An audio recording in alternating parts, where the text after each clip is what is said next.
Usually when we sit down to discuss an orthopedic diagnosis, there is a very comforting expectation of, well, mechanical precision. Oh, absolutely. Yeah. It's what draws most of us to the specialty in the first place. Right. I mean, you have a patient with a fractured neck of femur.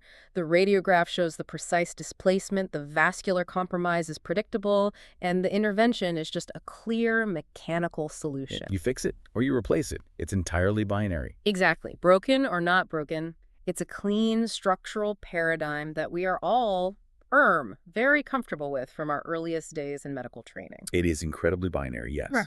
And structurally, it makes perfect sense. As clinicians, and particularly as surgeons, we are inherently trained to appreciate pathologies that can be, easily categorized. Yeah. Visualized on a plain film and mechanically rectified in theater. But then you step into the shoulder clinic. Right, and everything changes. It really does. You have a 55-year-old patient sitting in front of you, unable to lift their arm to comb their hair, and you are faced with adhesive capsulitis, what we all colloquially and perhaps unfortunately call frozen shoulder. Yeah, that term alone causes so many issues. It does. Suddenly, that clean mechanical paradigm completely breaks down. We are looking at a diagnostic and therapeutic landscape that is, quite frankly, incredibly murky. Murky is probably an understatement. True. The standard protocol for decades has been to tell these patients, just wait, it will thaw out, it is self-limiting. Yeah, the old wait-and-see approach. Exactly. We hand them a physio leaflet, perhaps offer a subacromial injection that, let's be honest, misses the actual pathology entirely, and tell them to give it 18 months to 2 years. Which is an agonizing amount of time for the patient. But I was reviewing the long-term outcome data recently, and the reality completely shatters that comfortable narrative. Up to 40% of these patients have measurable clinical restriction at long-term follow-up. 40%. Yeah. It's a staggering number when you actually pause to think about it. Right. 4 in 10 patients do not simply thaw out and return to normal biomechanics. It represents a profound failure of our traditional narrative, and frankly, a failure of our clinical curiosity. I completely agree. Treating adhesive capsulitis with a passive wait-and-see approach, relying on this heavily entrenched assumption that it is a benign, self-limiting condition, well, it leaves a massive cohort of patients completely underserved. We are essentially condemning them to chronic disability and severe pain based on an outdated myth. And that brings us to our core mission for this deep dive. We are speaking directly to you, the orthopedic trainees, the MSK specialists, the advanced physiotherapy practitioners, and the consultants in the trenches. The people seeing these patients every single day. Exactly. We need to move far beyond this oversimplified, almost fairy tale paradigm of freezing, frozen, and thawing. We are going to unpack the highly nuanced reality of this disease. There's so much more going on beneath the surface. So much more. We will explore the molecular pathophysiology driving the fibrosis, completely deconstruct that natural history myth with hard data, and isolate the incredibly challenging diabetic phenotype. Which is a whole different beast entirely. Oh, absolutely. And then we'll rigorously evaluate the evidence behind our treatment ladder. We will scrutinize everything from the precise timing of intra-articular injections and the mechanical validity of hydrodilatation, right up to the heavyweight surgical debate between manipulation under anesthesia and arthroscopic capsular release. It's going to be a comprehensive journey. It is. But to understand why the conventional wisdom is failing our patients, we have to start at the absolute foundation. We need to look at the tissue level to understand exactly why the glenohumeral capsule behaves the way it does. Right. And I think the historical terminology itself has arguably led generations of clinicians astray here.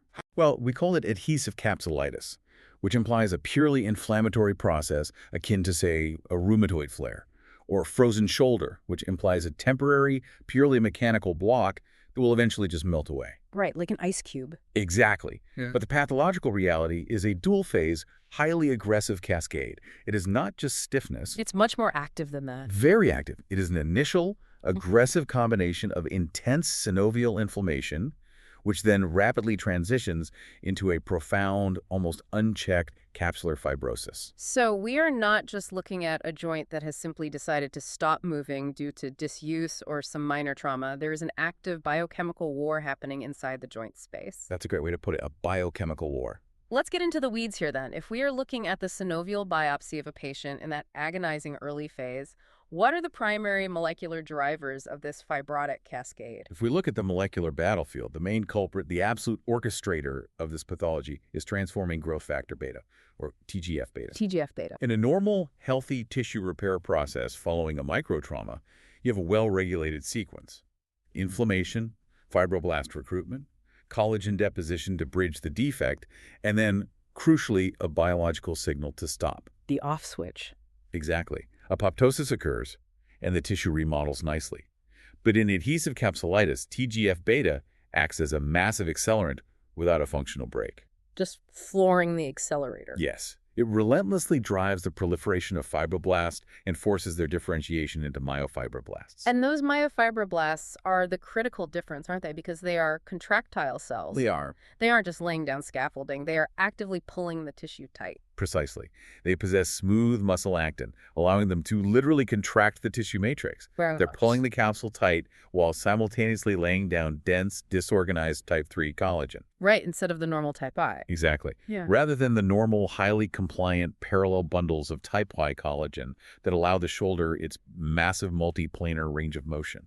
I was thinking about this biological mechanism, and it strikes me that if we look at the role of TGF-beta driving these myofibroblasts to just endlessly lay down dense, disorganized type 3 collagen, well, we are essentially looking at an unregulated scar tissue factory inside the joint space. An unregulated factory is the perfect analogy. Conceptually, is this highly similar to what we see in keloid formation on the skin, just hidden away beneath the deltoid? The keloid analogy is highly accurate and clinically very usable for visualizing the pathology. It makes it so much easier to picture. Both keloid scarring and adhesive capsulitis share this fundamentally dysregulated fibroproliferative response. The local fibroblasts simply ignore the physiological signals to undergo programmed cell death. It just refused to die off. Right. They just keep working, building thicker and thicker tissue. And the problem is compounded by a massive secondary dysregulation involving matrix metalloproteinases, or MMPs. Ah, the MMP. Yes, and their corresponding tissue inhibitors, the TIMPs. So just to clarify for everyone, the MMPs are essentially the body's demolition crew, right? Responsible for breaking down old collagen to allow for normal tissue remodeling and elasticity. Correct. In a healthy joint, there is a perfect equilibrium between the MMPs breaking down collagen and the fibroblasts building it. A balanced seesaw. Exactly. But in a frozen shoulder, the tissue inhibitors, the TIMPs, completely overwhelm the MMPs. Oh, wow. So they lock them out. They do. So, returning to your analogy, you have an unregulated scar tissue factory actively building dense fibrous tissue at a terrifying rate. And simultaneously, the demolition crew has been completely locked out of the building. That is a terrifying thought. The fibrotic tissue simply accumulates and contracts. It just builds and shrinks. That perfectly explains the profound mechanical restriction we see in the clinic, where the capsule is literally being shrink-wrapped from the inside around the humeral head. Shrink-wrapped is exactly what it looks like. And we can actually see this progression if we take an arthroscope into the joint. Let's map this molecular chaos to the visual reality seen in theater. I want to look at the Neviacer and Neviacer arthroscopic staging system because it bridges that gap between biochemistry and macroscopic anatomy. The Neviacer staging system remains the absolute gold standard for visualizing this molecular journey. So take us through it. Stage 1. In stage 1, the patient typically presents to primary care with severe pain, especially at night. But they might not be completely stiff yet, right? Exactly. They may have very minimal restriction in their range of motion at this point. If you were to put a scope into the joint at this exact moment, you wouldn't see thick scar tissue. What do you see instead? You see an incredibly angry erythematous hypervascular synovitis. The tissue is bright red, inflamed, and bleeds easily upon probing. This is the acute inflammatory driver. That is the initial cytokine storm, the trigger phase. And this is exactly the point where patients are often misdiagnosed, aren't they? Constantly. They get told they have rotator cuff tendinopathy because the stiffness hasn't fully set in yet. It is the most critical window for intervention, and without a doubt, the most frequently missed. Tragic, really. And then what happens in stage 2? Then the pathology moves into stage 2. The hypervascular inflammation is still present, but you start to see the early fibrotic changes. The capsule begins to noticeably thicken, and the overall joint volume starts to decrease. It's starting to shrink wrap. Yes, and by stage 3, which correlates with the classic frozen clinical phase, The visual in theater is entirely different. So the red is gone. That angry red hypervascularity is almost completely gone. Instead, you are looking at a thick, opaque, white, dense, avascular fibrotic capsule. It looks like a thick, rigid ligament rather than a pliable capsule. Exactly. I mean, a normal glenohumeral joint volume should easily accept about 15 to 20 milliliters of fluid during arthroscopy or arthrography. Right, it's quite spacious. But a stage 3 frozen shoulder might struggle to accept even 5 milliliters before the pressure blows the fluid back out the portal. Wow. Barely 5 milliliters. It's that tight. The axillary recess, that redundant fold of capsule that allows us to elevate our arms over our heads, completely obliterated. Gone. The humeral head is tethered tightly to the glenoid. And then by stage 4, the chronic phase, the inflammation has entirely burned out, leaving nothing but profound, dense, mature adhesions. So if we are looking at a systemic, fibrotic response, this unregulated keloid-like factory, it perfectly explains why this is not just a random mechanical event. It is deeply tied to systemic biology. It's fundamentally systemic. Which means certain patient profiles are far more susceptible than others, right? And this forces us to completely rethink how we triage these patients. We all know the classic textbook risk factors from medical school, but we really need to dig much deeper into the epidemiology to understand the etiology. The epidemiological profile is critical because it provides direct clues to the systemic nature of the disease. We primarily see this condition in patients between 40 and 60 years old. With a slight female bias, I believe. Yes, a slight but statistically significant female preponderance. Primary idiopathic adhesive capsulitis seemingly arises out of nowhere, but it is the secondary adhesive capsulitis where we see these intense systemic physiological correlations that really demand our attention. Now, we are going to dedicate a very specific, extensive section to the diabetic phenotype later because it is the absolute heavyweight champion of risk factors and behaves like an entirely different disease. Oh, without a doubt. But putting diabetes aside for a moment, what other systemic, endocrine, or genetic profiles are we looking for when that 50-year-old patient walks into the clinic? Well, we must actively screen for thyroid disease. Really? Both hyper and hypo? Yes, there is a very strong correlation with both hyperthyroidism and hypothyroidism. This strongly suggests that global metabolic dysregulation plays a massive role in capsular tissue homeostasis. That makes a lot of sense. There is also a well-documented, fascinating link with Dupuytren's contracture. Now that makes perfect biological sense given the keloid analogy we discussed earlier. Doesn't it? Because Dupuytren's is a classic fibroproliferative disorder of the palmar fascia.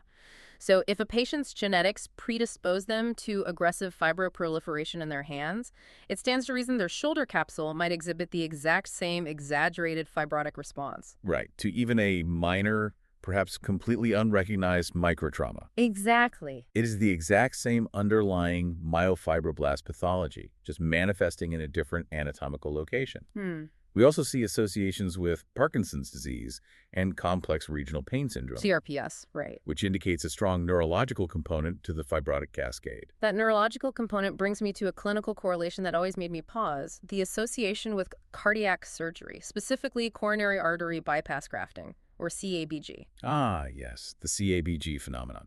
It is an easy fact to memorize for a fellowship exam, but physiologically it demands an explanation. I mean, why does a patient who just had their chest open suddenly develop a fiercely stiff shoulder?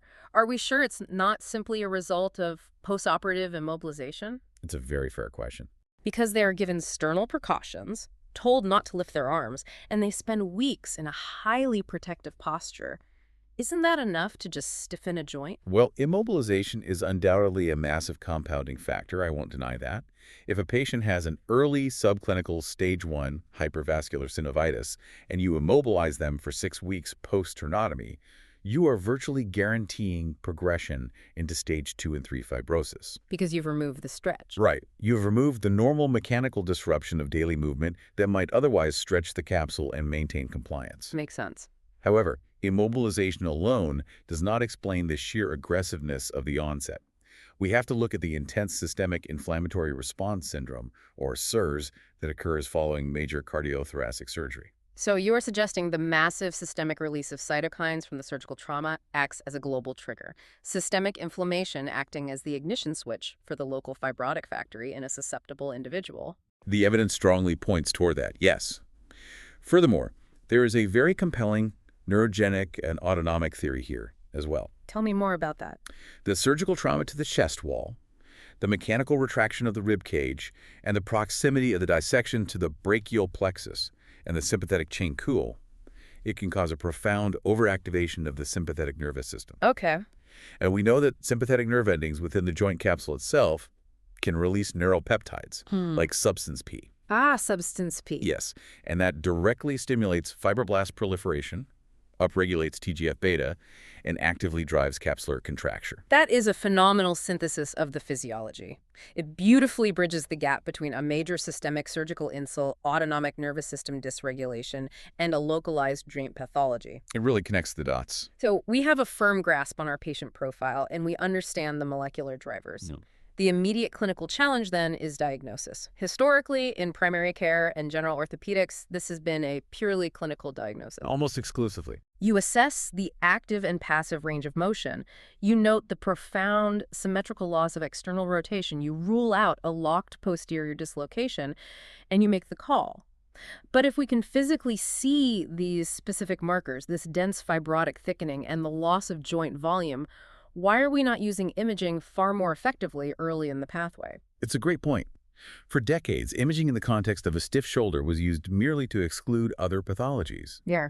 You ordered a standard anterior, posterior, and axillary plain film to rule out glenohumeral osteoarthritis. Or a vascular necrosis. Right. Or an undisplaced fracture of the anatomical neck. The actual diagnosis of adhesive capsulitis was made solely on the physical exam. But high-resolution MRI has evolved to offer much more than mere exclusion. We can now explicitly visualize the precise soft tissue pathology driving the disease. Let's equip our listeners with the specifics here. If an MSK specialist is reviewing an MRI of a suspected early-stage frozen shoulder, what are the exact radiological markers they should be interrogating? You need to focus your attention heavily on the rotator interval and the axillary recess. The absolute hallmark radiological sign is a profound thickening of the coracohumeral ligament, or CHL. The CHL. Yes. The CHL is a robust band of tissue that roofs the rotator interval and acts as the primary static restraint to external rotation when the arm is adducted. And what happens to it in this disease? When that ligament undergoes fibroblastic proliferation, it thickens dramatically, often measuring several millimeters thicker than a healthy contralateral shoulder. That specific thickening is the anatomical reason why loss of external rotation is the cardinal pathognomonic clinical sign. It's the physical block. Exactly. And what are we looking for in the inferior aspect of the joint? You will see a complete obliteration of the axillary recess. The normal fat triangle that sits inferior to the joint capsule is frequently effaced entirely by the thickened fibrotic tissue. Just completely crowded out. Yes. Furthermore, if you look at a T2-weighted fluid-sensitive sequence, particularly in the earlier symptomatic stages, you will frequently see intense hyperintensity. Oedema. Oedema and inflammation, precisely, localized within the inferior capsule and the rotator interval. This radiological edema correlates perfectly with the hypervascular synovitis of the early Neviacer stages. Now, I want to push back on our current clinical pathways based on what you've just outlined. If we can see these specific markers so clearly, the CHL thickening, the axillary pouch obliteration, the edema in the rotator interval, are we massively underutilizing MRI in primary care or early orthopedic triage? It's a hot topic, that's for sure. Because are we relying too heavily on delayed clinical exams and thereby entirely missing the opportunity to intervene during that critical early inflammatory phase before the tissue is permanently shrink-wrapped? You are touching on a major ongoing controversy regarding health economics versus clinical triage. Always the battle, isn't it? Always. Relying purely on clinical exams is fraught with diagnostic delay. In the early stages, the patient primarily presents with severe, poorly localized pain rather than profound stiffness. Right, which we mentioned earlier. Consequently, they are routinely misdiagnosed with rotator cuff tendinopathy, subacromial impingement, or even cervical radiculopathy. And so they just get sent away with painkillers. Precisely. And by the time the classic undeniable stiffness sets in and the clinical diagnosis becomes obvious even to a junior trainee, the patient has already transitioned into that dense fibrotic stage, where conservative treatments are far, far less effective. So their argument for early MRI is that it catches the disease when it is still chemically vulnerable to intervention. Precisely. However, advocating for a routine, high-resolution MRI for every single painful shoulder presenting in primary care would create an insurmountable resource and financial burden for any healthcare system, Yeah. especially the NHS. Oh, the waiting list would be catastrophic. Exactly. The key is elevating our clinical acumen. We must recognize that severe, intractable shoulder pain, especially pain that is disproportionately severe at night and fails to respond to standard analgesia, presenting in a susceptible demographic like a 50-year-old diabetic female, requires a very high index of suspicion for early adhesive capsulitis. So target the imaging. Yes, in those specific targeted cases, early imaging could indeed accelerate appropriate joint-preserving intervention. That transition from early ambiguous pain to profound undeniable stiffness leads us perfectly into the timeline of this disease. Having identified the patient and the underlying pathology, we have to critically examine the natural history. And this is where we need to aggressively challenge the standard advice. Yes, the advice that is still being given in clinics and physiotherapy departments worldwide, we really need to dismantle the natural history myth. It is arguably the most pervasive and ultimately damaging myth in modern orthopedic practice. That's a strong statement, but I think the data backs you up. It absolutely does. The traditional 3 phases, model freezing, frozen, and thawing, was described many decades ago.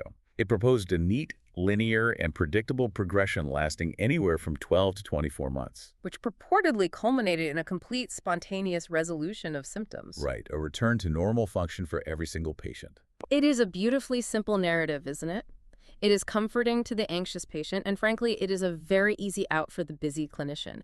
Go home, endure the misery, do some gentle stretching, and it will eventually fix itself. It's convenient. But the modern, robust data completely contradicts this narrative.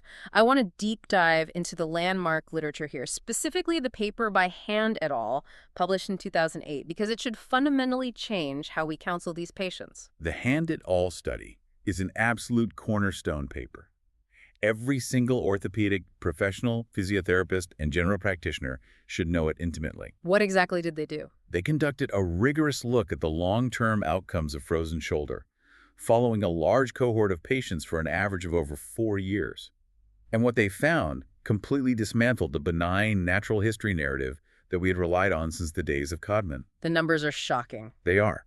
They demonstrated that up to 40% of patients had persistent, measurable, objective restriction of movement at long-term follow-up. Let's pause on that number. Up to 40%. 4 out of 10 patients do not get their full range of motion back. They are left with a permanent biomechanical deficit. And it wasn't just a minor loss of a few degrees of terminal flexion, was it? No. No, it was clinically significant. Even more concerning, the study revealed that over 10% of these patients had severe functional limitation that actively and persistently impacted their daily lives years after the onset. Years later, they are left unable to comfortably reach into the back seat of their car, or fasten a bra behind their back, or confidently reach a high shelf in the kitchen. Daily practical struggles. So if the Hanekal data tells us unequivocally that 4 in 10 patients will have long-term measurable restriction, why on earth is watchful waiting and a generic physio referral still championed as the gold standard pathway for everyone? It comes down to medical inertia. You think we're just stuck in our ways? Unfortunately, yes. The medical community is notoriously slow to abandon long-established paradigms, even in the face of contradictory evidence. Watchful waiting is perceived as inherently safe from a medical legal liability standpoint. Right. Primum non nocere. Exactly. It avoids the immediate, tangible risks and costs of surgical intervention or invasive procedures. But that approach entirely ignores the profound psychological, economic, and functional toll of chronic pain and stiffness on the patient. It's failing them passively. Yes. The Hand data and subsequent corroborating studies tell us that we can no longer treat adhesive capsulitis as a homogeneous, universally self-resolving entity. We must stratify our patients based on their specific risk factors and the severity of their presentation. And nowhere is that clinical stratification more critical or more urgent than when we encounter the diabetic phenotype. We hinted at this earlier, but we need to shine a massive, unavoidable spotlight on it now. It deserves its own category. It does. Diabetic frozen shoulder is not just a standard frozen shoulder in a patient who happens to have a high HbA1c. We cannot treat them the same way. We absolutely cannot. Diabetic adhesive capsulitis is fundamentally a distinct, highly aggressive clinical entity. The prevalence alone is staggering. Current estimates suggest that up to 20 to 30% of the diabetic population will develop a frozen shoulder at some point in their lifetime. 20 to 30%. And it's frequently bilateral, isn't it? Yes, either concurrently or sequentially. But more importantly than the prevalence, the underlying pathophysiology is uniquely aggressive and structurally fortified. I want to unpack the biochemistry of that structural fortification. Why is the diabetic capsule so much more resistant to treatment? What is the actual cellular mechanism? It all comes down to advanced glycation end products, or AGs. AGs. Yes. In a chronic hyperglycemic environment, the excess glucose molecules essentially bind to proteins without the need for enzymes. This process leads to the accumulation of AGs within the connective tissues throughout the body. And how does that affect the shoulder capsule specifically? In the glenohumeral capsule, these AGEs cause pathological irreversible cross-linking of the collagen fibers. Wait, if those advanced glycation end products are effectively cementing the collagen fibers together, that challenges the whole concept of a thawing phase for diabetics. Are you saying their tissue is permanently locked unless we mechanically or chemically intervene? That is precisely the clinical reality. Wow. The AGE-modified collagen is exceptionally resistant to natural enzymatic degradation. If you recall our earlier discussion about the matrix metalloproteinases, The demolition crew. exactly. They are responsible for breaking down the scar tissue, but they cannot effectively cleave or break down this dense, cross-linked diabetic collagen. The molecular structure has been fundamentally altered. So the fibrotic factory driven by TGF-beta is working overtime, and the resulting scar tissue is biochemically armored against the body's natural remodeling processes. The demolition crew's tools are completely useless against it. You've got it exactly. The physiological mechanisms that would normally facilitate the thawing phase are severely impaired. Clinically, this means the diabetic patient is going to experience a far more protracted and agonizing freezing phase, a much deeper and more mechanically restrictive frozen phase, and the so-called thawing phase might barely happen at all without significant intervention. This has massive implications for the clinic. It means they are notoriously resistant to standard conservative treatment. Routine physio often just aggravates the joint, and standard intra-articular steroid injections yield frustratingly short-lived results, if they work at all. Right. When an MSK specialist or an orthopedic surgeon identifies a diabetic patient with early or mid-stage adhesive capsulitis, the threshold for escalating treatment must be significantly lower than in the idiopathic population. We have to move faster. The timeline for active intervention must be accelerated because pursuing a course of watchful waiting in this specific cohort is virtually guaranteed to result in that chronic long-term restriction. The exact failure we discussed in the Hand It All data. So we have established that watchful waiting is a clinically failed strategy for a massive cohort of patients, and it borders on clinical negligence for the severe diabetic phenotype where the tissue is biochemically locked. I would agree with that assessment. It forces our hand in the clinic. When a patient is sitting across from you, exhausted from sleep deprivation and unable to move their arm, we have to intervene actively. We have to disrupt this fibrotic cycle. Let's evaluate the first active rung on the treatment ladder: conservative and injection therapies. A very logical starting point. Let's start with physio. We reflexively send almost every shoulder patient to physio, but the evidence for its efficacy in adhesive capsulitis is wildly inconsistent. What specific approaches actually have robust evidence, and what is actively harmful? Physiotherapy is an incredibly powerful tool, Huh? but in the context of frozen shoulder, it is a double-edged sword. Yeah. Its success or failure is entirely dependent on the phase of the disease. The timing again. Timing is everything. In the early, highly inflammatory Viesser's stage 1 or early stage 2, the capsular tissue is angry, hypervascular, and rich in nociceptors. If a well-meaning but misguided physiotherapist applies aggressive, forceful stretching or deep tissue mobilization during this acute phase. They are inevitably inducing further microtrauma to the capsule. Exactly. And we know exactly what microtrauma does in this environment. It triggers the release of more TGF-beta. Yeah. It upregulates the entire inflammatory cascade. Precisely. Aggressive stretching in the inflammatory phase literally feeds the fibrotic factory. Wow. It provokes a severe pain response, which increases sympathetic tone, which in turn drives further capsular contracture. It just exacerbates the condition and prolongs the misery. It really does. The evidence supports a very different approach in the early stages. Gentle, strictly pain-free range of motion exercises, focusing on maintaining glenohumeral mobility and scapulothoracic rhythm without provoking any nociceptive response. Keep it moving, but don't force it. Exactly. The more aggressive mobilization, the capsular stretching, and the end-range loading protocols only become biologically appropriate much later in the disease process. Mm. During the late fibrotic or thawing phases, when the chemical inflammation has finally burned out and you are dealing purely with mechanical adhesions. Timing is absolutely everything. You have to treat the biology, not just the mechanical restriction. Which brings us to the most common early intervention, intra-articular corticosteroid A injections. staple of the shoulder clinic. Yes, and the goal here is obvious: to extinguish that hypervascular synovitis, to aggressively blunt the cytokine storm before the capsule completely shrink wraps. But again, the efficacy hinges entirely on when we pull the trigger. The clinical evidence here is robust and very clear. Intra-articular corticosteroid injections are most efficacious when administered as early as possible. Catch it in the red phase. Yes, if you can identify and inject a patient during that early, painful freezing phase, ideally under ultrasound guidance, to ensure precise intra-articular delivery and avoid depositing the steroid into the tendon or the subacromial space, you can profoundly reduce the synovial inflammation. It provides that rapid, vital pain relief, which allows the patient to finally sleep. And it can fundamentally alter the trajectory of the fibrotic cascade by shutting down the initial cytokine trigger. But what happens when the patient presents late? What if they are referred to you 9 months in and they are deep into the dense fibrotic stage 3? They are utterly miserable, they cannot elevate their arm past 60 degrees, and the pain is now a mechanical end-range stretching pain rather than a constant inflammatory ache. If you inject a high-dose steroid into a dense fibrotic stage 3 shoulder, it will have very little, if any, lasting effect. Really? Why is that? The inflammatory cytokine storm is mostly gone. The problem is now purely structural mechanical scarring. The steroid has no hypervascular tissue to work on. Okay, so the steroid window was missed, or it failed. The patient is functionally disabled.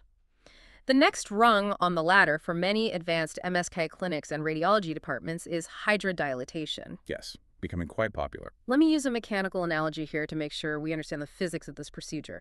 Is hydrodilatation essentially just inflating a high-pressure balloon inside a rigid shrunken box to forcefully expand the walls outward? That is exactly the biomechanical principle. You are utilizing massive hydrostatic pressure to mechanically disrupt, stretch, or outright rupture the fibrotic capsule from the inside out. How much fluid are we talking about? Under ultrasound or fluoroscopic guidance, the clinician injects a mixture of local anesthetic, corticosteroid, and a very large volume of normal saline, frequently pushing up to 30 or 40 milliliters directly into the glenohumeral joint space. But wait, we established earlier that a stage 3 frozen shoulder might only hold 5 milliliters. So you are massively overpressurizing a fibrotic space, trying to force 40 milliliters into a 5 milliliter container. Yes, you are quite literally trying to burst the capsule. Goodness. The goal is capsular distension and eventual rupture, usually at the weakest point, which is often the subscapularis bursa or the biceps tendon sheath. You hear a palpable pop, the pressure drops, and you achieve immediate mechanical release. But let's look at the hard data on this. I want to bring in the bookbinder at all. Cochrane reviews. They conducted a massive, rigorous evaluation of all interventions for frozen shoulder.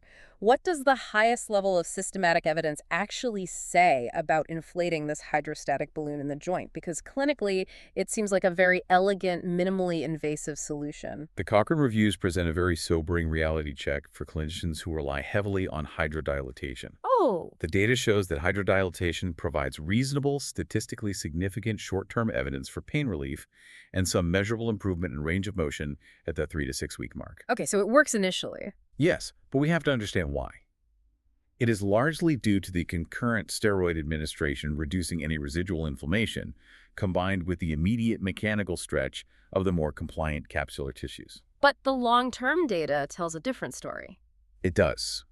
When you look at the long-term benefits assessing patients at 6 months or a year out, the evidence for sustained, clinically meaningful improvement over placebo, or even over a simple low-volume steroid injection, is surprisingly weak and unclear in the literature. Let's interrogate that. Why is that the case? If you successfully rupture the scar tissue with fluid pressure and the patient gets immediate range of motion on the table, why does the joint just tighten back up a few months later? Because you haven't fundamentally changed the underlying cellular environment, and you often haven't ruptured the most critical structures.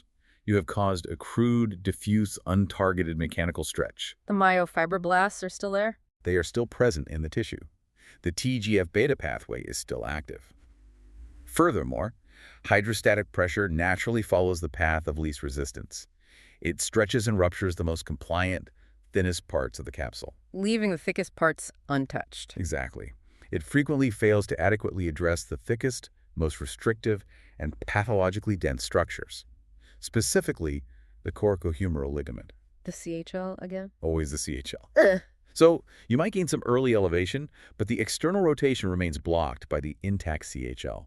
And as the biological fibrotic drive continues, the short-term gains are lost as the capsule simply recontracts and heals the traumatic rupture with even more scarred tissue. So when fluid pressure fails to target the specific anatomical blocks and the biological environment is still aggressively driving fibrosis, the surgeon has to physically and precisely intervene. It's unavoidable at that point. This leads us to the absolute climax of our clinical discussion, the surgical debate. This is where the orthopedic community divides and where the literature is hotly debated. When conservative measures fail, how do we operate? And this centers entirely around the heavyweight matchup, manipulation under anesthesia versus arthroscopic capsular release. It's the classic debate. But before we pit those two distinct surgical techniques against each other, we really have to look at the overarching and perhaps more vital question of when to operate. Timing is everything. Right. And for that, we must look to the UK Frost trial, led by Rangan and colleagues. This was a massive, multi-center, highly anticipated randomized controlled trial comparing early structured physiotherapy, MUA with a steroid injection, and arthroscopic capsular release with MUA. I was rereading the Rangan paper from UK Frost recently, and what struck me was that even with early surgery, the improvements in the Oxford Shoulder Score weren't instantaneous. The functional recovery still took time. How do you interpret their definition of early intervention versus what we actually see in our clinical timelines? The UK Frost trial was instrumental in defining our modern parameters. The key takeaway was that both surgical interventions, MUA, and arthroscopic capsular release resulted in statistically significant improvements in patient-reported outcome measures, specifically the Oxford Shoulder Score, compared to physiotherapy alone. Particularly in the short term, right? Yes, particularly in the shorter term of the follow-up period. However, the trial highlighted the critical nuances of what early actually means in a clinical setting. Surgical intervention shouldn't be viewed as a desperate last resort after 2 years of unremitting misery. So don't wait until they are completely broken. Precisely. If a patient has failed a properly timed image-guided steroid injection and a trial of appropriate non-provocative physiotherapy by the 6 to 9 month mark, and they still present with profound restrictive mechanical block, surgical intervention is highly justified, and it yields vastly superior functional outcomes than prolonged, stubborn waiting. Okay, so the patient has failed conservative management at 9 months. They are on the operating table. The decision to intervene is made. Now we have the heavyweight matchup. In the red corner, manipulation under anesthesia. The old reliable. It is incredibly fast, it requires no incisions, it has low overhead costs, and it has been the absolute standard of care for decades. It has. In the blue corner, arthroscopic capsular release. It requires more setup, specialized radiofrequency equipment, greater technical skill, and longer theater time. Let's start with MUA. Hold on. If MUA has been the standard of care for decades, are we really saying a generation of surgeons were just flying blind? Or is it just that our advanced imaging and arthroscopy have finally caught up to show us the microtrauma we were causing all along? It is entirely the latter. Yeah. For decades, MUA was the best tool we had. We didn't know any better. But we didn't fully appreciate the collateral damage it caused until we started routinely scoping joints after manipulations. What did we find? Well, an MUA is, by its very definition, a controlled blunt force iatrogenic trauma. The surgeon is applying tremendous shear, rotational, and tensile force to the humerus, using it as a massive lever arm to forcefully tear the fibrotic capsule. And what exactly tears? You are hoping the capsule tears in the precise spots needed to restore motion, but you are applying force to the entire upper extremity complex. That is the fundamental, inescapable problem with MUA. It is wildly unpredictable. You are applying force completely blindly. Ideally, you want the inferior capsule to tear to restore abduction and elevation, and you desperately want the anterior capsule and CHL to tear to restore external rotation. But you can't guarantee that. You cannot control the tear propagation through dense scar tissue. The tissue will fail at its weakest point, which isn't always the capsule. Oh no. What else tears? You might inadvertently tear the subscapularis tendon. You might avulse the labrum entirely off the glenoid, creating a massive iatrogenic Bankart lesion. You might cause severe osteochondral damage by aggressively impacting the humeral head against the glenoid rim during the forceful manipulation. And let's not forget the most catastrophic complication, the one that every orthopedic registrar has nightmares about when they first perform an MUA. The spiral fracture of the humeral shaft. It's a terrifying reality. It is. If the capsule is incredibly thick and fibrotic, which it is, and the patient has underlying osteopenia, which they frequently do, especially older females who have suffered from months of disuse osteopenia due to the pain ILD, the bone will frequently fail before the thick capsular scar tissue does. You apply a firm external rotation force and you just hear a loud, sickening snap. But it isn't the capsule releasing, it's the humeral shaft fracturing. It is a devastating, entirely preventable complication that instantly turns a stiffness problem into a major, complex, reconstructive nightmare. Requiring plating and a massive rehabilitation setback. Absolutely. So if MUA is essentially a blunt force blind trauma with a frightening, unpredictable complication profile, how does arthroscopic capsular release offer a superior biomechanical solution? How does it fundamentally change the mechanics of the release? Arthroscopic release is the absolute antithesis of MUA. It is about meticulous precision, direct, illuminated visualization, and controlled, targeted surgical release. No blind tearing. None. You insert the arthroscope, and you instantly eliminate the guesswork. You can immediately stage the disease visually. You see exactly where the fibrotic tissue is thickest, where the hypervascularity remains, and you target your release accordingly. Walk us through the technical step-by-step of the release. What is the surgeon actually targeting to safely restore the biomechanics? We systematically target the specific anatomical blocks. We begin anteriorly at the rotator interval. Using a specialized radiofrequency wand, we meticulously clear the inflammatory hypervascular tissue and the dense fibrotic scarring in this space. And that exposes the CHL. Crucially, yes. This allows us to isolate and selectively divide the coracohumeral ligament. As we established earlier, the CHL is the primary restraint to external rotation. By dividing it carefully under direct magnified vision, we immediately restore that critical external rotation without putting any rotational torque or stress on the humerus whatsoever. That immediately solves the biggest mechanical block and completely mitigates the risk of a spiral fracture. Instantly. Once the CHL is gone, where do you go next? Then we perform a controlled release of the anterior capsule, moving inferiorly down the anterior glenoid neck. We carefully take the capsule right off the labrum, meticulously preserving the delicate labral tissue and avoiding the Bankart lesions caused by MUA. Then we move to the inferior capsule. Now, this is a critical area to release to restore overhead abduction and elevation, right? Yes, it is essential. And it is also the absolute danger zone, isn't it? The anatomy down there is incredibly unforgiving. It is the most perilous part of the procedure. The axillary nerve, which supplies the deltoid, sits literally millimeters away from the inferior capsule at the 6 o'clock position. Millimeters? Yes. During a blind MUA, an uncontrolled tear propagating through the inferior capsule can easily stretch, tether, or directly damage the axillary nerve, causing permanent deltoid palsy. A nightmare. But during an arthroscopic release, a skilled surgeon carefully peels the capsule away, utilizing the radiofrequency wand to precisely release the tissue layer by layer while visually protecting the nerve. You can actually see it. We can see it and avoid it. Once the inferior release is safe, we can then complete a full 360-degree release by releasing the posterior capsule as well, ensuring completely unrestricted multiplanar motion. The precision of that approach is undeniably superior. You are addressing the exact specific pathology without jeopardizing the surrounding healthy structures. You aren't just blowing up the whole joint, you are selectively dismantling the scar tissue factory. It is an entirely predictable procedure. We control exactly what is released and, more importantly, what is protected. Consequently, the complication rate for iatrogenic fractures, tendon tears, labral avulsions, and nerve damage is exponentially lower than with MUA. It makes complete sense. Furthermore, because we're using a radiofrequency wand, we are simultaneously achieving excellent hemostasis and actively ablating the hypervascular inflammatory tissue, which significantly modulates and reduces the post-operative inflammatory response. It is a biomechanically superior, biologically sympathetic, and far safer procedure for the patient. This has been a phenomenal deep dive through the murky, fibrotic waters of the glenohumeral capsule. For the mid-senior professional listening to this, if you have a patient, particularly a diabetic patient with a dense stage 3 frozen shoulder, defaulting to a forceful MUA is playing a highly dangerous game of chance with their shoulder mechanics. There truly is a gamble. Arthroscopic release offers the precision, predictability, and safety that modern orthopedics demands. We are going to synthesize all of these dense molecular and surgical insights and distill this entire hour into actionable, paradigm-shifting takeaways for your next MSK clinic. Let's do it. First, we have to permanently banish the benign natural history myth. The Hand et al. Data is clear. Up to 40% of these patients will experience long-term, measurable functional restriction. Watchful waiting is not a harmless conservative default.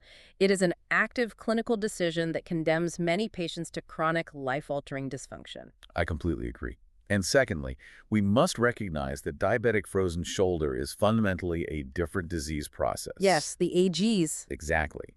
The accumulation of advanced glycation end products creates a biochemically fortified, structurally cross-linked capsular fibrosis that is highly resistant to standard therapies and endogenous remodeling. You must accelerate your treatment ladder for these specific patients to avoid permanent restriction. And finally, when conservative measures and early image-guided injection therapies fail, do not rush to manipulation under anesthesia simply because it is fast. Please don't. The catastrophic, unpredictable risks of iatrogenic trauma, humeral fractures, and labral avulsions are simply too high when we have a vastly superior alternative. Arthroscopic capsular release provides a precise, targeted, 360-degree predictable restoration of biomechanics with a significantly lower complication profile. If you found this deep dive valuable for your clinical practice, please take a moment to rate and share the show with your colleagues.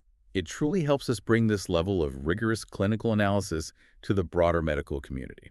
Before we go, do you have any final thoughts for our listeners? I do. I want to leave you with one final forward-looking, provocative thought. We've spent this entire hour discussing how to mechanically stretch, fluid rupture, or surgically divide this dense fibrotic capsule once it has formed. But given what we now understand about the specific cellular machinery, the logout of the matrix metalloproteinases, and the unchecked aggressive drive of TGF-beta, perhaps the next frontier in orthopedics isn't designing a better radiofrequency wand or a more precise surgical release at all. Really? What is it then? Perhaps the true future lies in targeted, intra-articular biologic therapies. Imagine locally delivered monoclonal antibodies or gene silencing techniques that specifically target and switch off that TGF-beta fibrotic cascade at the molecular level, stopping the scar tissue factory before the capsule ever has a chance to freeze. Now that is a truly paradigm-shifting thought. Intercepting the cytokine storm and fundamentally altering the cellular biology before the mechanical stiffness ever sets in. It would be revolutionary. It would be a truly elegant medical solution to a profoundly complex surgical problem. Thank you so much for joining us on this extensive journey through adhesive capsulitis. Keep pushing the boundaries of your clinical practice, keep interrogating the data, keep challenging the outdated myths, and we will see you on the next deep dive.